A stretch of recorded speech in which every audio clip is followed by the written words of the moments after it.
Morning everyone, Eric here from the Nomadic Fanatic channel.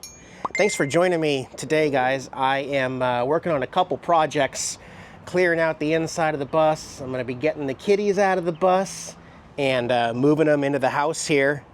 We're going to be dropping the bus off finally. I got my appointment tomorrow to drop off my Thomas Schoolie with the 8.3 liter. This is in follow-up to having another coolant hose crack and fail on me on this engine, and we're gonna be dropping the bus off for a full repair tune-up at Cummins here in California. That is one of the benefits of being in a big city, but also having a spot to temporarily move into and live outside the bus so that I don't need to live in the bus. So that's going to be the plan today. Thanks for joining me. I will be uploading this video with some Connecten internet. Check out the video description below for unlimited high-speed internet working great here in Los Angeles, California. All right.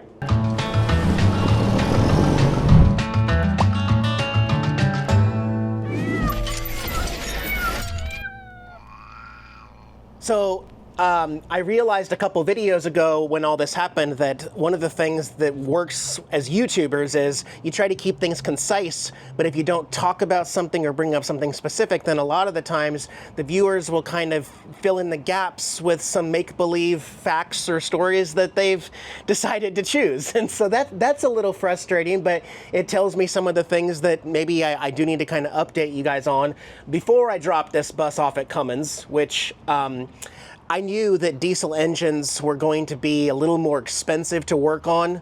They are a little bit more bulletproof than gas engines, but again, luckily this being a Cummins 8.3 liter ISC engine, turbocharged engine, I can simply take it to a Cummins dealer, and Diana helped me find one. We visited them last week, gave them the ISN number of the motor and all the information so that they could start looking at parts, and I told them what had happened and what I want done.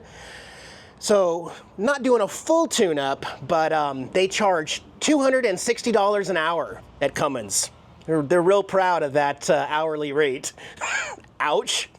But yeah, the one thing ever since I've got this bus that has been tricky is basically getting on top of the cooling system. So, our radiator is down there.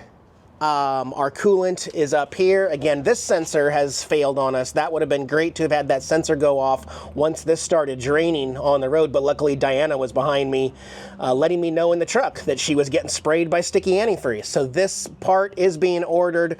Also, all of my rubber.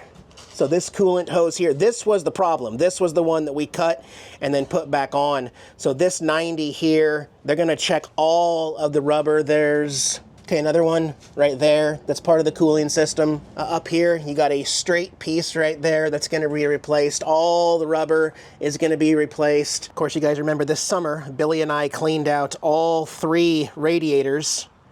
There's the intercooler down there at the bottom. I think that's, I'm not sure. There's 3 radiators, and we soaked it and then cleaned it and made sure that water goes clear through, because it was pretty gunked up when we got this radiator. And since this is a side-mounted radiator, we wanted to give it as much a chance of cooling as possible. So that was one of the things that we did to help. And then we swapped the thermostat in here for a brand new OEM 180 degree thermostat, which I believe was the main problem, as we actually tested the one that was in here and it was not opening up correctly when we tested it in boiling water in the house and did our little experiment. I did notice that right away after replacing the thermostat in this engine to 180 degree, it definitely helped the needle on the thermostat. As you're driving and it gets closer to 200, you see it back off, meaning it's opening up at the right times and allowing more coolant to flow right at 200 degrees or maybe 195 or something like that. So again, it didn't help that I got this bus and drove it down through the Nevada mountains and it was a record-breaking 116 degrees. It definitely put it to the test, but it didn't overheat ever. It has never overheated. They're going to look at my belts. We're also doing a full oil change and filters. There's 2 of my oil filters. What is it? It takes like 8 gallons of diesel engine fluid, as well as my air filter. You can see right here, this yellow knob, you need to replace it when this yellow gets to the red. So we're really, really close to actually being ready for an air filter service anyway. So they're going to put all of their Cummins OEM parts into this little tune-up. It's not really a tune-up. I mean, actually, let's back up. The first thing they're going to do before they do everything that I've told them to do that I want done on the bus is a free Cummins inspection on this bus. And you'll see when we get there tomorrow, they had a Class A diesel pusher in there, along with a school bus in there, identical to mine. In fact, when we talked to him, he said, "A Thomas diesel pusher? You mean like that one right there that we're working on?" Identical, yes. He had my bus and they were working on it. So we knew we were in the right place, right? But yeah, they'll do a free inspection, which is basically looking over the entire engine and chassis and making sure everything's good. Now, I want to also mention that when I bought this bus from a dealer in the Pacific Northwest, it had been inspected and repaired by the Snoqualmie Valley School District, and it had a Washington State Patrol inspection sticker dated 2024 in the window, and it's 2026 now. So we're less than 2 years away from the last time it was professionally maintained and inspected by the Washington State Patrol, which is a good place to get it inspected and say it's safe for the road. But even with that, my tires are dated 2024 as well, and I had a blowout. Less than 2 years from a brand new tire, I had a blowout. So some of this stuff is not always preventative. Sometimes things just happen. But we're gonna get a really good professional Cummins service technician to look over this entire area back here and then call me before they even start work with a new quote, and also if there's anything else they think that needs to be replaced. Like this belt that's not cracked. I mean, it's not cracked on the outside. There's nothing I see that's a problem on this rubber, but it's a little worn on the tracks on the inside. So they're gonna look at that and tell me when they think that's gonna need to be serviced. But basically just going over the entire cooling system of this bus. And again, one of the benefits of being able to move into Diana's spare room here with the cats is that I can say, you know what? While you got it there, why don't you go ahead and do the oil change and do all my filters and all my oil filters and anything else you see that's, yeah, might as well, right? It's not going to be a cheap repair. I understand that. I have a number in my head. But again, hopefully this will give me the thumbs up and say, you can travel this summer, Eric, in the bus and feel confident as you can, because again, some of this stuff, there's no preventative to it. It just fails, you know, when the water pump's going to go out, when the alternator's going to go out and stuff like that. The batteries are brand new. Also, when I picked up the bus in 2024, the dealer put brand new starter batteries in it, but they're going to look at everything. So I'm just tidying up inside the bus because it's a little tricky leaving here. I told them we probably won't be there till 10 because we can't actually pull out of this neighborhood until Diana's neighbors all go to work. The roads here in Los Angeles are a lot narrower, and I want to go after the traffic. So I told them it'll be 10. It won't be 8 when you open. It'll be 10 a.m. when I arrive and drop off the bus. And Diana will follow me in the truck, and I'll take everything that I need for the next week out of the bus. But yeah, I gotta clear the counters of stuff. I've already started putting away stuff there. Just need to get all my cameras and extra batteries and everything. And I'm gonna be closing all of the windows of the bus. It'll still have my security system on. I don't know if they're gonna ask me to turn off my security system cameras. I'm gonna leave Connecten in here just so I can get some updates and stuff. But I'm hoping that they're gonna call me by the end of the day tomorrow with an updated estimate. So that may be part of this video. It might not be part of this video. Right now I'm just kind of tidying things up. So I had a lot of people tell me when the bus broke down last week that I should just go park it at Tater Acres and turn it into a glorified single wide home. And again, I mean, that was that was kind of the plan from the start, was to get an early start on building my dream tiny home. But also, you know, it being an RV, I can also drive it around and go on trips. And then I can park it at home, you know, without leaving a home there. So yeah, that was the plan. But even if it's going to stay still most of the year, it's got to be 100% mechanically sound to be able to make it on the road across the country for when we want to go on trips. Otherwise, if it's just going to get parked, then, you know, why get an oil change, Eric? You can make it back to Tater Acres without getting an oil change. You don't need new air filters. If you're just going to park it and let the tires rot, then you don't need to do all that. But let's be clear, I do want to travel in this bus. I built it to travel. I built it to explore the country in this bus. So that's why I'm going to be investing a bit of money into the engine of this bus here while I have a chance. It makes the most sense, right? I may not have this chance again for a while, especially when I get back to Tater Acres. I mean, I'm gonna need the bus to live in. I can't drop it off. And there's no Cummins anywhere near Concho, Arizona. Phoenix would be the closest, so that's where we're at. I will continue working in the bus to get everything roadworthy for tomorrow morning. Tomorrow, Diana's gonna have to move her bus because she's parked behind me. Then I'll come out, she'll follow me in the truck, put her bus back, and it'll be back to house life for a little bit here, okay? So yeah, I'll update you tomorrow when we get on the road. Okay, good morning, everyone. Last night, Diana and I strategically parked the pickup truck across the way, like street parking. So my truck is parked where the bus needs to use to get all the way back.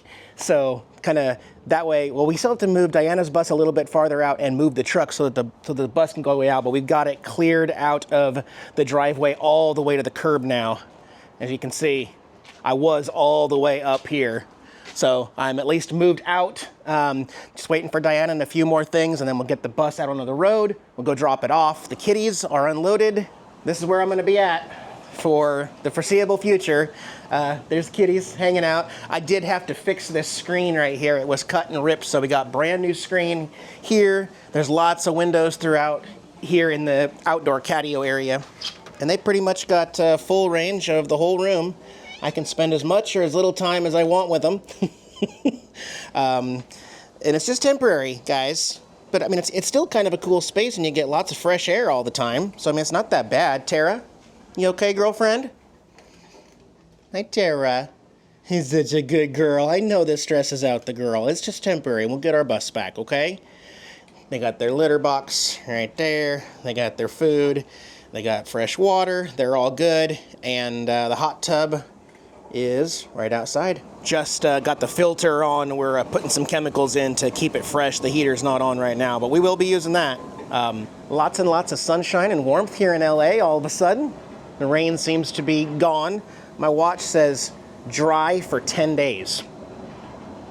Awesome. Awesome, guys. All right, we'll load up and we'll get on the road. All right, boogity, boogity, boogity. We're on the road. Had a little bit of a hiccup there in the neighborhood, but everything worked out okay. We are on our way to Cummins of Los Angeles. All right, I'm gonna hit this turn lane here because there's a bunch of cars and traffic and I gotta turn into there. So I'll kind of stage here. And it looks like that's the last car, so now I can make this wide turn like this. And it looks like there's another Class A here. I have an appointment, so I'm good. And we're heading over to the service section right over there. There's Diana in the white truck right there. We'll go get parked here. All right, just signed some paperwork at the service station here. They are really, really full. But he said it's all about parts and what they find. So NautiBus is gonna sit there. I've turned off the mini splits. The only thing running is gonna be the fridge and freezer here. So yeah, that's the unknown. It's really the unknown. There's no timing, you know? They work on everything here. Tour buses, recognize that? That's the one that was in the bay last week when we checked in with a Cummins diesel pusher, Freightliner, semi-trucks, everything. They work on them all here. So Cummins knows their engine. It's putting my bus in the right hands. It's almost an uncomfortable feeling. You just don't know. Sometimes you don't even know if you're gonna get your buses back. I mean, just pray for me, guys, that we need good news. That's all I can really do. I'm waiting for a phone call. Said it should be by the end of the week. They'll have a diagnosis and a plan of attack with an estimate. And Diana's gonna drive me back to base camp for the next couple, well, whatever, we don't know how long, but I think I need an ice cream now. It's really sad dropping off my home. That is sad, now that I think about it. I didn't think about that now. Yeah, because you thought about it. Now I'm stuck with you in your room. I feel very naked and separated. It's a strange feeling. I think this is the first time in 13 years that I really haven't had my home available to me. There was a transmission repair in California years ago where they let me live in my RV while they rebuilt the transmission. They pulled it out on the lift.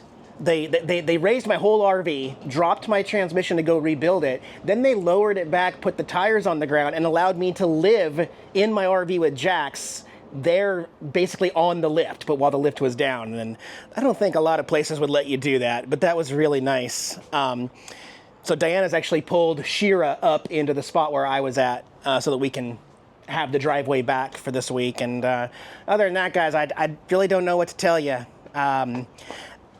Hopefully I will get an estimate for some of the basic stuff by the end of today, but he said it may not be a week before they can give me the price quotes and look up all the hoses and cooling system things like the sensor and stuff like that. So I'm not going to have a resolution in a timely manner. That's just the way it is. So we're just going to kind of wing it. I'm going to be doing house life. We do have the truck to go explore California. I've got the Harley to explore. So I'm just going to make the most of it, and we'll all just be patient together because I'm excited to get back on the road and start traveling. Thanks for joining me, guys. We'll see you on the next one. Bye-bye.